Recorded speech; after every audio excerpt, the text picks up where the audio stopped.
What's the value of your life? आपकी life की क्या कीमत है? अगर ये सवाल मैं आपसे पूछूं तो जरा सोचिए आप क्या जवाब देंगे मुझे।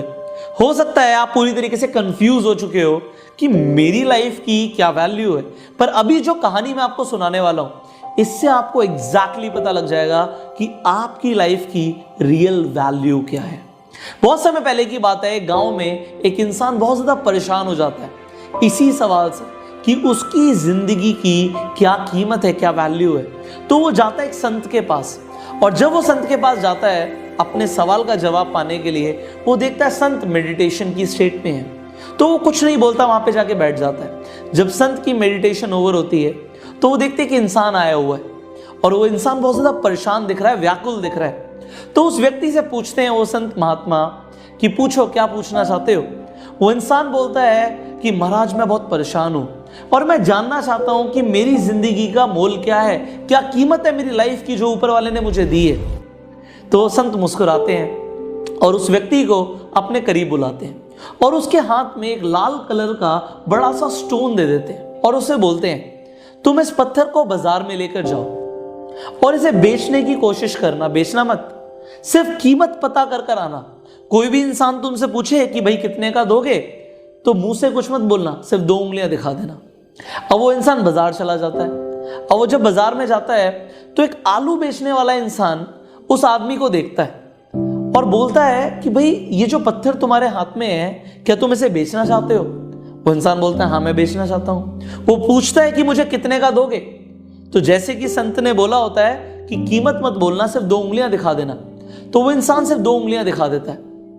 अब वो आलू बेचने वाला इंसान बोलता है अच्छा 2 किलो आलू लोगे इस पत्थर के लिए? तो ठीक है मुझे पत्थर दे दो, मैं तुम्हें 2 किलो आलू देने के लिए तैयार हूं। अब वो कुछ नहीं बोलता, वो संत महात्मा के पास वापस आ जाता है और बोलता है कि मैं बाजार में गया था, इस पत्थर के लिए एक आलू बेचने वाला इंसान मुझे 2 किलो आलू देने के लिए तैयार था। महाराज बोलते हैं कोई बात नहीं, अब तुम एक काम करो, इसे संग्रहालय लेके जाओ, म्यूजियम लेकर जाओ और वहां पर जाके इसे बेचने की कोशिश करना, बट बेचना मत, सिर्फ कीमत जानकर वापस आ जाना। अब वो इंसान उस पत्थर को लेके म्यूजियम चला जाता है। अब म्यूजियम में उस इंसान को दिखता है एक बूढ़ा सा इंसान जिसके पास बहुत नॉलेज होती है, बहुत ज्ञान होता है। अब वो पत्थर उस बूढ़े इंसान को दिखाता है। अब वो इंसान बोलता है अच्छा तुम इस पत्थर को बेचना चाहते हो, कितने का दोगे मुझे? तो वो इंसान कुछ नहीं करता, सिर्फ 2 उंगलियां दिखा देता है जैसे कि संत ने बोला था। वो बोलता है अच्छा 2 लाख रुपए लोगे तुम इस पत्थर के लिए? ठीक है मैं तुम्हें 2 लाख रुपए देने के लिए तैयार हूं, ये पत्थर मुझे दे जाओ। और वो पत्थर देता नहीं है, वो पत्थर को लेके भागा भागा संत महात्मा के पास वापस आ जाता है और बोलता है महाराज संग्रहालय में तो इस पत्थर के 2 लाख रुपए देने के लिए तैयार थे, मुझे तो समझ नहीं आ रहा, कोई 2 किलो आलू दे रहा है, कोई 2 लाख रुपए दे रहा है। वो कहते हैं कोई बात नहीं, अब तुम शहर जाओ और शहर में जो सबसे बड़ा ज्वेलर हो, जो सबसे बड़ा सुनार हो, उसके पास इस पत्थर को लेकर जाना, बेचना मत, बस कीमत पता करके वापस आ जाना। अब वो शहर निकल जाता उस पत्थर को लेके।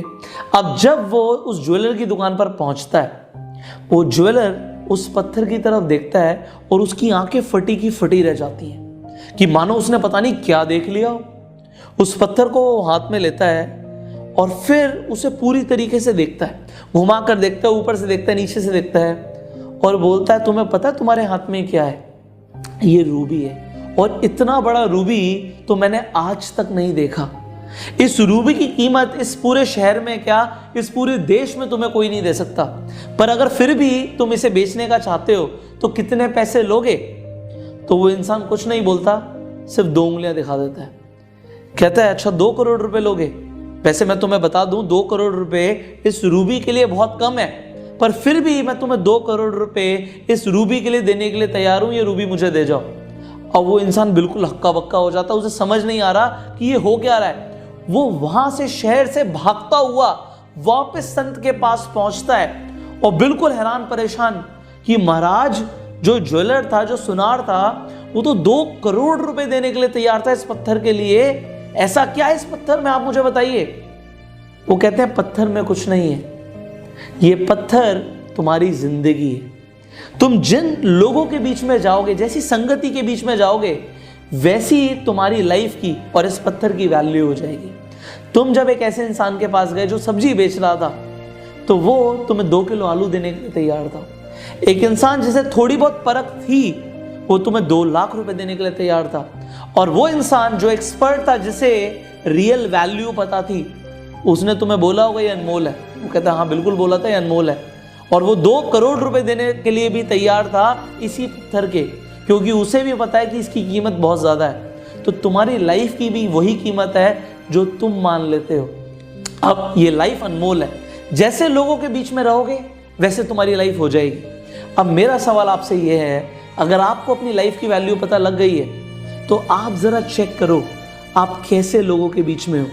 ऐसे लोगों के बीच में जो आपकी लाइफ की वैल्यू को जानते हैं और आपकी कदर करते हैं, या ऐसे लोगों के बीच में जिनके बीच में आप ग्रो नहीं हो रहे, जो आपकी लाइफ की वैल्यू को समझ ही नहीं पा रहे। देखो, अपनी संगति को अगर आप बदल लेंगे तो आपकी जिंदगी बदल जाएगी। एंड ये एक प्रूवन फॉर्मूला है, change your surroundings to change your life. कि आप आज से अपने सराउंडिंग्स को, जिन लोगों के बीच में आप रहते हो, उन्हें बदलने के लिए तैयार हो। अगर वो लोग नेगेटिव हैं तो क्या आप पॉजिटिव एनवायरनमेंट में जाने के लिए रेडी हो? If yes, comment below yes sir, we will change our environment from negative to positive. And ऐसे बीच में रहो, ऐसे लोगों के बीच में रहो जो आपकी लाइफ की वैल्यू को समझते हैं।